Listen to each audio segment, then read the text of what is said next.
Hi everyone, welcome to my free live talk where I'm going to be sharing the exact 5 steps that I take all of my clients through to heal their digestion.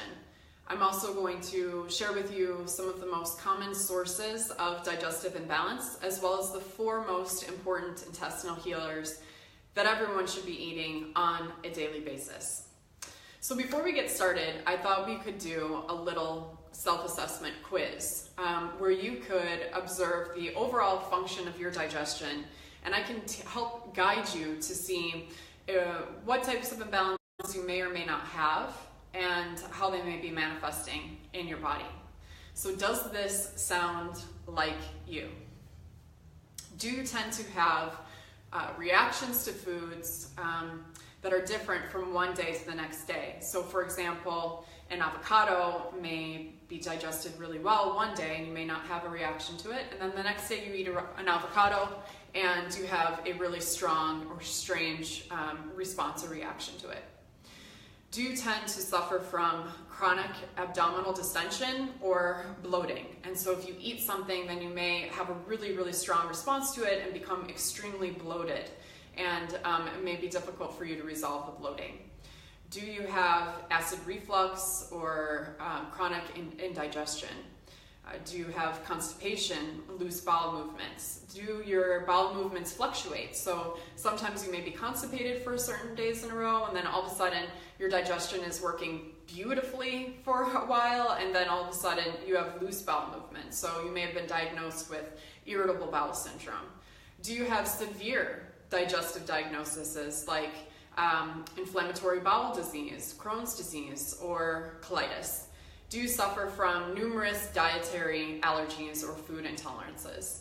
So these are some of the most obvious digestive woes that people often seek relief from. But then there are also other lesser known associated digestive imbalances that people may not necessarily correlate with their digestion. So one of the big ones is autoimmune disease. So from a holistic health perspective and from an Ayurvedic perspective, nearly all disease originates from faulty digestion. Digestion is the epicenter of the immune system. It's the foundational layer from which all the other tissue layers in the body are built and constructed from. So if our digestion is not working efficiently, we can contribute to the manifestation of many different types of diseases. In fact, now it is well known that digestive irregularity shows up comorbidly with nearly all diseases of the physical body, but also different cognitive imbalances as well, such as attention deficit disorder, autism, anxiety, depression, and mental fog, inability to concentrate, etc. So I can't reiterate enough to you just how important having a really strong functioning digestive system is for the longevity of your life, for your overall health. Certainly if you've developed some type of imbalance or disease, looking at your digestive function is extremely important in helping it to heal, as well as preventing imbalance from manifesting in your digestion in the first place. So I would like to just take you through a little quiz right now, a little self-assessment quiz, to help you to know how your digestion is functioning. So let's see, how am I going to do this quiz? Let's do the quiz as though you have a really healthy, strong, functioning digestive system. So if your digestion is strong, you should be having at least one really well-formed bowel movement every single day that is 6 to 12 inches in length and is banana shaped and comes out with relative ease. So are you having that? That's a good strong sign that your digestion is running efficiently. Do you feel contented with your food choices? You shouldn't be driven by unhealthy cravings to eat sugar or excessive amounts of refined grain products or alcohol. So those are 3 signs that your digestion isn't working well. Do you have digestive abnormalities like constipation, gassiness, bloating, or acid reflux on a really regular basis? It's another strong sign or indicator that your digestion isn't working well. Other symptoms that digestion is off are chronic skin imbalances like acne, rosacea, psoriasis, or eczema. Strong intolerances or reactions to the foods that you eat, abdominal distension or bloating, and a thick white coating on your tongue in the morning is also a sign that your digestion isn't working well. You see, every single night when we go to bed, we naturally detoxify and cleanse our system. And those toxins appear actually on your tongue, which is why in Ayurveda we'll use a tongue scraper to remove the toxins from our tongue when we wake up in the morning. But if you are very, very toxic, you'll have a very thick white coating on your tongues that will need to be removed. Allergies that have started as an adult is also a sign that your digestion could be improved and strengthened. Itchy ears, fluid that leaks from the ears is often a sign of bacteria overgrowth, especially in the small intestine. So if you marked a lot of those indicators that digestion isn't working well, then this is going to be a really, really powerful talk for you. So just to give a little bit of a background information on who I am, I don't want to get too wrapped up in my story or spend a lot of time on that, but I am an Ayurvedic practitioner and I'm the founder of Hamsa Ayurveda in Chicago, and I've been guiding individuals and groups through healing programs and practices for about the last 15 years of my life. And over the course of the years, I've noticed that most of the imbalances that tend to manifest through a variety of ways and of many different people originate from a few things. One is how we tend to process the emotional experiences in our life through or how we don't process them. So, and how people develop anxiety or other emotional issues. And so I do have a lot of anxiety programs that I focus on. And then also how a person's digestive system is functioning. And so because of the repeating pattern of seeing digestive issues, especially in our modern era, keep showing up in many different people, I've decided to focus on those two areas exclusively of anxiety and digestion. And anxiety and digestion tend to really, really show up together. And there's a lot of research and clinical validation that shows how this is true, how many people who have digestive issues tend to respond favorably to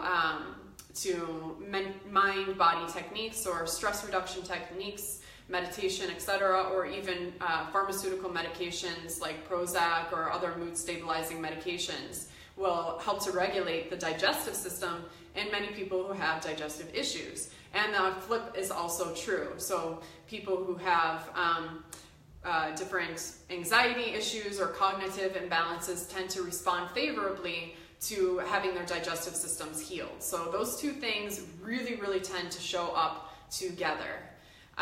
Okay, so that brings us into the first step that I always take my clients through when going to heal their digestions.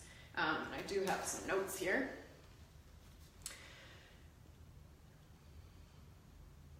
So the first thing that we want to do is eliminate dietary triggers. So what is a dietary trigger? A dietary trigger is any food item, or it could even be an herb that a person ingests that creates a physical reaction. So that physical reaction, again, could be the eczema, gaseousness, bloating, or any other negative symptom that a person may experience. So they notice that they eat a certain food and it creates a certain reaction in them. So we want to eliminate all the dietary triggers from the person's diet at first. We want to take out all the causative factors as much as possible. And so we do this on a physical way through eliminating the dietary triggers, but then we also do this, hopefully emotionally with different stressors that may be in the person's life that may be triggering them as well. Certainly there's always a psychosomatic component to every illness that manifests, and we try to address all of that. So we do a full inventory of the foods that they're eating, as well as their personal relationships and their work relationships, and we try to, as much as possible, eliminate as many causative factors as possible. We want to remove the cause so that we're no longer provoking the person's symptoms. Now, this may be different from person to person, so this does require a fair amount of individualization depending on the specific person. So you may have heard of people who eliminate gluten from their diet, for example. And as trendy as that may seem, it's actually a very, very real thing with a lot of really interesting clinical research to back it up. If you wanted to do a quick Google search after this talk and just look up Dr. Cade, who works with the University of Florida, his work specifically, his research, his scientific research, has done a lot to shed light on how gluten can dramatically exacerbate cognitive imbalance in people who have autism, depression, and even schizophrenia. So it's really interesting stuff. Also, gluten has a specific reaction to the digestive tract. It increases something called zonulin. And zonulin is what is responsible for opening up the gates in your digestive system, and it allows, hopefully, the beneficial things, the nutrients from the foods that you're eating into your body, and then zonulin, when it decreases, it closes that door to keep out any pathogenic material. So interestingly, in people that have cognitive imbalances, it's been clinically demonstrated that when they consume gluten, it really spikes up the zonulin levels. So it opens up those gates, and suddenly there's a flood of food stuff that should have stayed outside of the body is coming into their body and provokes a reaction. So we see this specifically with people who have autism, for example. They tend to respond really, really strongly to gluten. It really spikes up their zonulin level. But gluten does that to even people that do not have these issues. So it's really interesting stuff. So it's very real. I know that it can get very trendy, and it's not necessary for every single human being on the planet to be gluten-free if you have a really strong digestive system. But the primary thing that I'm trying to drive right now is that we want to eliminate all of the triggers. So we want to, so that the body can heal. The digestive tract really is a self-healing entity. If you take out the offenders and you just let it rest, it will do a lot of healing on its own. It's just like when you have a sore in your mouth, when you have like a canker sore, or if you cut your mouth, it heals really quickly, right? Just in a couple days. But just imagine if you were continuously, squeezing lemon juice or something that was really offensive to that wound in your mouth, then it would slow down the healing process. It's the exact same thing. So we want to take out all of the eliminatory triggers out of your diet. And again, this can be highly individualized. For some people, it's just a few things and it's really obvious, while for others, it's not obvious. And that's the people that fall into the category of the digestion being a huge mystery, where one day they eat something and it's fine, the next day they eat something and it's a huge reaction, where they're suffering from eczema and psoriasis, where they have autoimmune disease, or really terrible adult allergies. In those cases, we tend to have to do a really, really strict elimination diet where we take out a lot of things from their digestion. And this is where my program and many of the programs that are out there differ. So it's really, really becoming more and more well-known, accepted, and clinically proven that different food items provoke different types of diseases. For example, in rheumatoid arthritis, nightshades tend to be a really, really provoking factor. In autism and different cognitive imbalances, gluten and dairy tends to be a causative dietary trigger. So we're starting to really see that there are dietary triggers that can exacerbate the body and imbalances in different ways, and those differences show up in different types of diseases and in different types of people. So there's two real ways to kind of approach that. One is to say, I can never eat that food forever and eliminate it indefinitely and avoid it for the rest of your life. But the other way, which is what I do in my program, is to actually start to engage and practice in things that help to heal the digestive tract. And we're going to get into that in a little bit. So we talk about the digestive tract. Excuse me, this lighting is like really in my eye. Okay, that's better. So when we talk about the digestive tract, what we're referring to is the actual digestive tract. It starts at your mouth, and it ends at your anus. And it's a hollow tube, and it's actually considered to be outside of the body. So if you've ever driven through a mountain tunnel, it's the exact same thing. So the mountain tunnel is actually outside of the body, just like our GI tract is outside of our body. But the GI tract is lined with this really thick stuff that's called the mucosa, and it's also lined with this epithelial cells, which are really, really complex and intricate part of our immune system. So 80% of the body's immune system is within the GI tract. And then we also have about 4 to 6 pounds of bacteria inside of our gut. And this bacteria also performs really complex functions. So many so that it's starting to be thought of as the forgotten organ. It plays an important part in creating vitamins, nutrients, and minerals inside of the gut, and it also performs an important part in protecting the immune system in general. So when we have dietary triggers that have formed, why does that happen? Well, it happens because that the GI tract starts to become chronically inflamed. And what causes inflammation is different for different people, but in general, mostly we see that chronic stress or following the wrong diet, sudden trauma, those things that happen in the body can really create a lot of inflammation in the body. When there's chronic inflammation, so inflammation, heat, when there's a lot of heat in the body, that starts to wear down the epithelial cell lining in the GI tract, and then those tightly jointed cells that once protected the body, that kept out any pathogenic offenders, starts to break apart and it starts to widen. And so that's when we see what's considered to be leaky gut syndrome in modern medicine, but it's something that Ayurveda has known about for thousands of years and calls samprapti.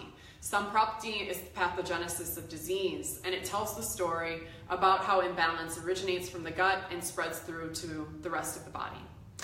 Okay, so when these tightly jointed cell walls start to break apart and things that should have stayed outside of the body, like pathogenic bacteria or even undigested food particles. So by the time when food is being digested, by the time that it is absorbed into the body, the particles should be super, super, super tiny. But what happens when somebody has a digestive compromise like this, and those cells start to widen and open up, then undigested food particles, so particles that are not quite broken down, start to leak through and come into the body. And that's when you start to see a reaction. So the reaction could be many different things for different people. It could be anything from mental fog to fatigue to an autoimmune reaction.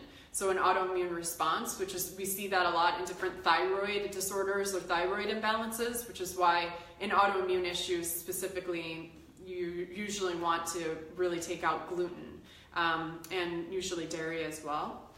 But so the body starts to hyper-react or hyper-respond. So by taking out the dietary triggers as the first step, the second step is to try to seal the intestinal lining of the gut. And how you do that is, again, an individual situation. There are certain universalities in how you seal the intestinal lining. For example, fasting. So I always start my clients out with a fasting protocol. But that fasting protocol is different for each person. Again, it's dependent on how their leaky gut has manifested. For example, with one person, I may use a protocol where we use bone stock and meat broth soups to heal the intestinal cell lining. With another person, we may use seaweed stocks and green pressed juices.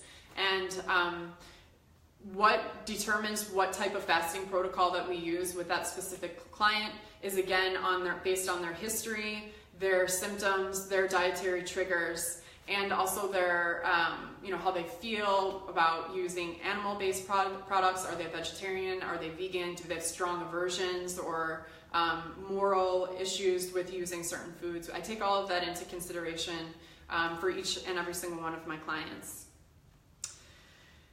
So we go on a fast, and also the fasting length is also individually determined. In general, I like to do a 7-day fast. The more that you can fast, the more that your digestive system will heal. The next thing that we want to do is antibiotics. So when somebody has digestive compromises, we tend to see an imbalance in the bacteria levels of their body, and pathogenic bacteria starts to increase and the good bacteria starts to decrease.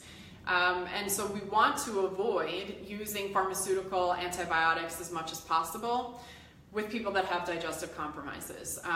Every time I have a client that needs to take a course of antibiotics and they have digestive issues, I'm chewing my nails over it, because it's really like a really intense thing that they could do. Sometimes it's necessary. I'm not saying that I'm against pharmaceutical medications. Sometimes we need them, and sometimes they're a grace and we do need them. But antibiotics in particular wipe out everything in the digestive tract, and so if you're trying to rebuild the ecosystem in the gut, essentially it's a very complex ecosystem, the last thing that we want to do is wipe the whole thing clean. But herbal antibiotics tend to be a lot more gentle and protect the good bacteria while destroying the bad bacteria. It's really, really interesting. So a few of my favorites, I really like berberine. That's one that I tend to use a lot, which is a isolated alkaloid from green tea and turmeric that's been used in Chinese medicine and Ayurvedic medicine for thousands of years. It's a really strong liver detoxifier as well, very strong antifungal. And I also like NAC, and NAC is really great at detoxifying the liver as well as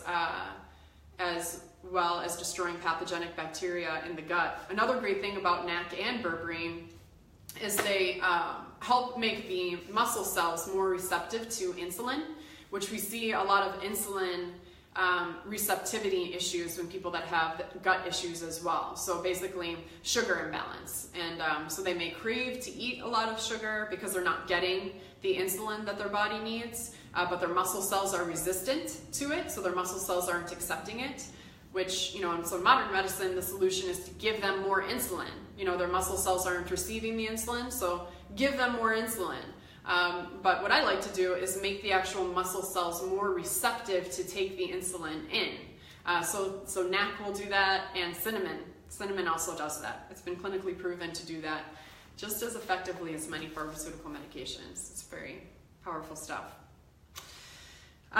So we want to do a course of antibiotics, and then we also want to do probiotics, where we're rebuilding the gut flora in the GI tract. So for thousands of years, all over the world, all traditions and systems used probiotic foods as preservation. So they preserved their food by fermenting the food, and that would turn into a really rich ecosystem of bacteria that the gut needs to be working efficiently. And so we were eating a lot more probiotic and bacteria-rich foods on an ongoing basis, just as part of our survival and within our culture. So we see things like kimchi and sauerkraut and yogurt and different fermented vegetables and even pickles that have been fermented. And over time, our modern technological advances, we started to pasteurize our food. And so when we did that, we lost the probiotic diversity that's naturally a part of fermented foods.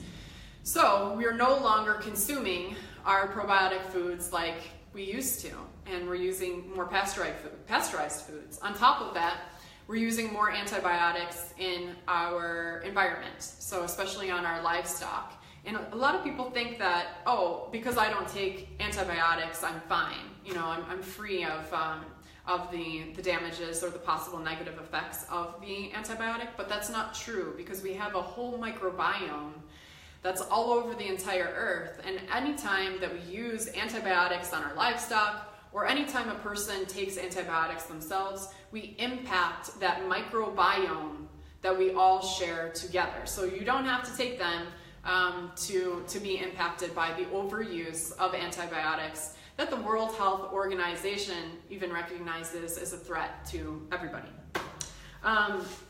So eating fermented foods on a regular basis, but again, individualization here, because certain times when there are digestive imbalances, if a person eats probiotic foods, they experience negative reactions to the probiotic that they've taken in.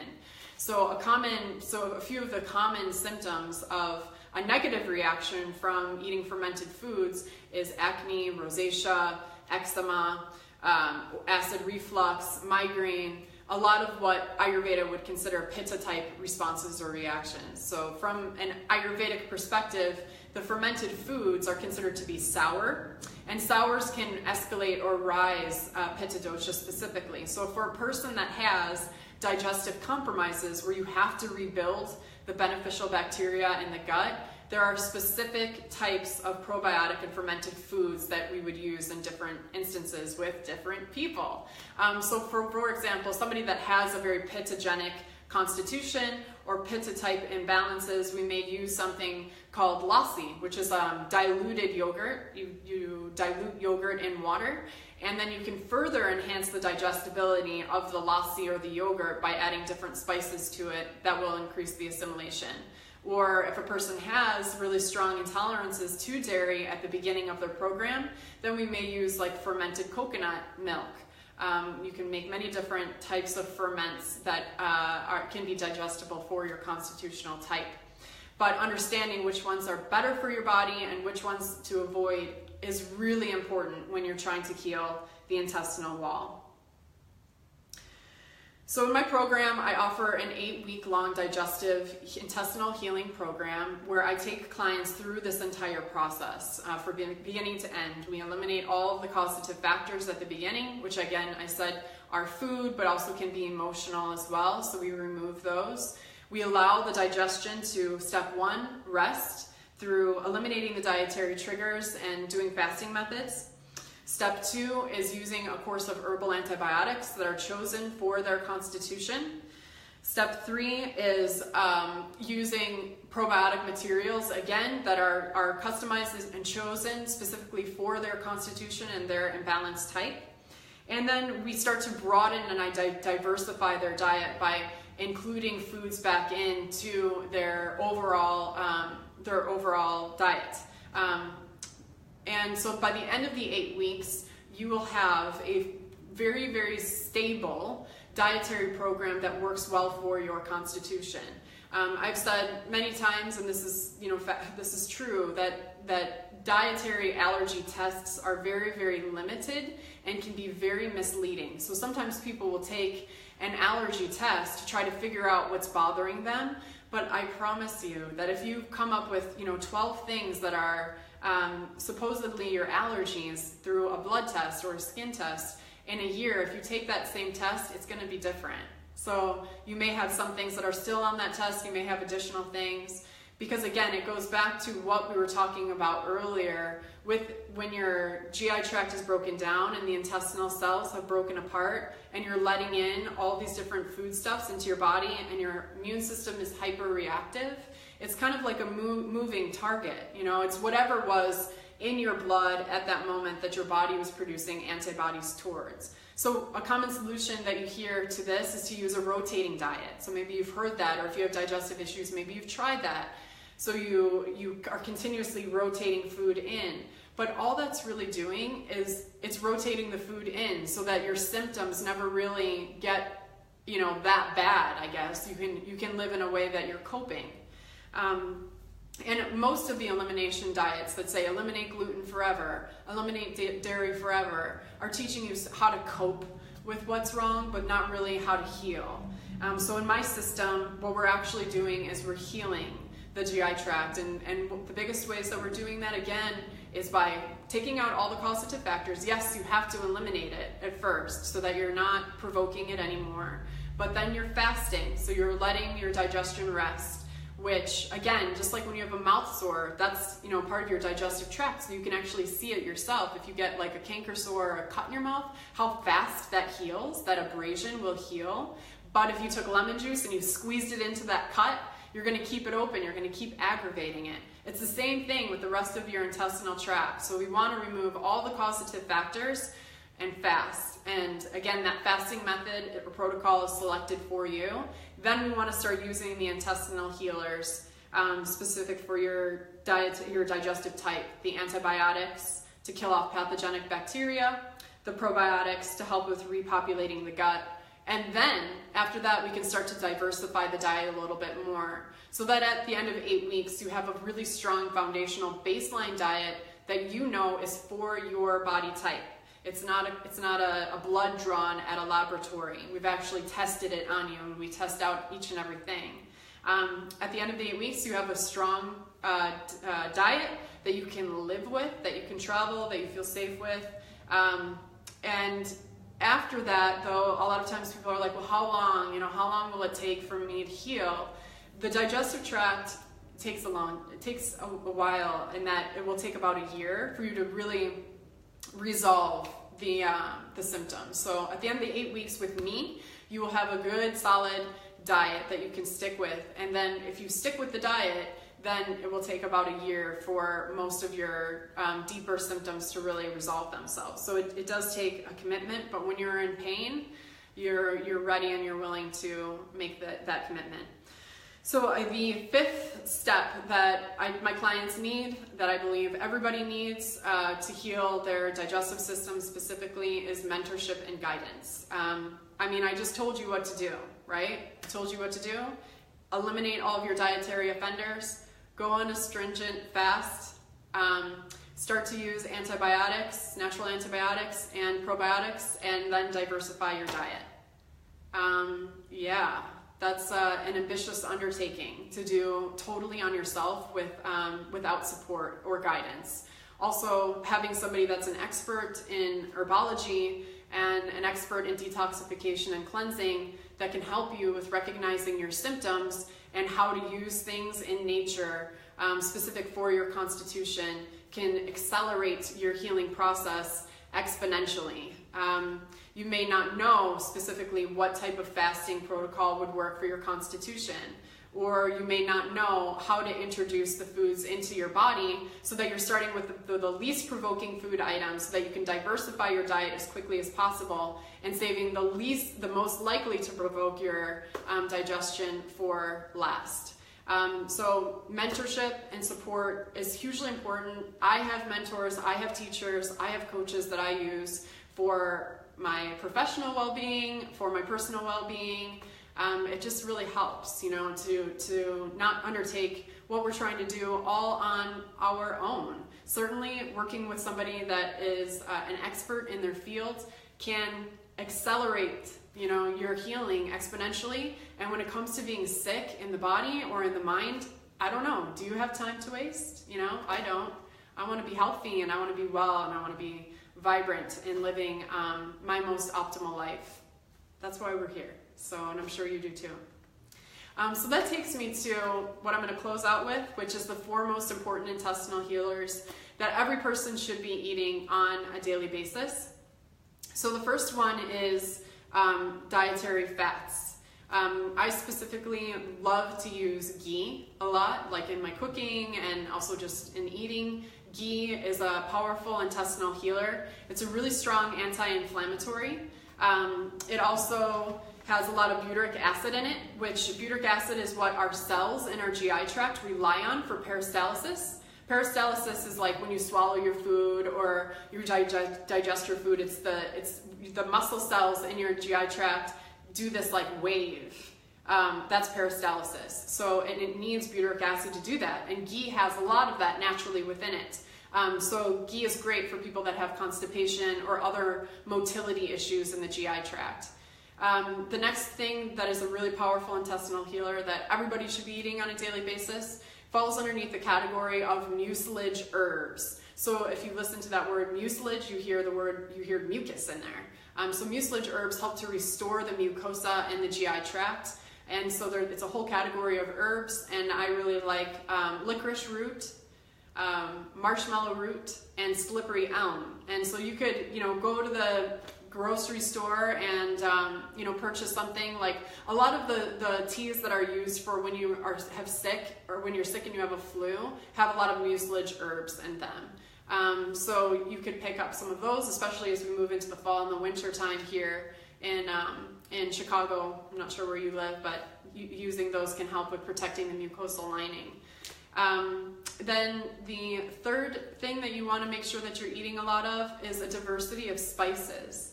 And so sometimes with some constitutions, spices can be imbalancing. For example, like if you have a lot of heat in your gut, so heat in your gut would be like acid reflux or loose bowel movements like diarrhea. You wouldn't want to eat a lot of pungent and heating spices like cayenne pepper, garlic, onion, and all the peppers really. If you have a cold digestion, so what would cold digestion be? Would be like dryness or cold dryness, like constipation, for example. Then you would want to avoid spices or herbs that were really cooling in nature, like mint or cilantro. Those are some just generalities, but just as an introduction to you, if you're new to this, spices have tons of different antioxidants in them. They're great for cooking or even for making a tea, and you want those in your life. And if you want to educate yourself about it a little bit more, I really like David Frawley's book, The Yoga of Herbs, and you could pick that book up, and then maybe you could go to the bulk section of your natural grocery store, and you could pick out 5 new spices, and you could educate yourself about them and start to understand that your kitchen is really your personal apothecary. That you can start to engage with your food and your medicines more, and how you maintain your health and how you heal your health. And then last but not least, absolutely imperative intestinal healer is eating probiotic and fermented foods. So those are things like kimchi or sauerkraut or yogurt, but making sure that you're eating a lot of beneficial bacteria through your food. Probiotic capsules are great, are amazing, I love them, but they function differently in our GI tract. So when you actually take a probiotic capsule, it's transient. So that means that you take the capsule and you swallow it, and the bacteria tends to move through your gut and is eliminated. So you have to continue to take it. Where probiotic-rich foods tend to hang out in the gut more. They build up a home, and they diversify, and they commingle with the bacteria that's already in your gut. So it's pretty interesting. So if you want to, you could do both, but you certainly want to be eating more fermented foods on a regular basis. So that's what I have to share with you today. I hope that this information assists you. If you need help, you can schedule a free breakthrough session with me. I put the link in the description for this video. And you can schedule a free breakthrough session with me, and I will help you, at the very least, gain absolute clarity on your digestive issues, and I can tell you more specifically how I can help you. So thank you so much for spending Saturday morning with me, and I hope you have a great weekend.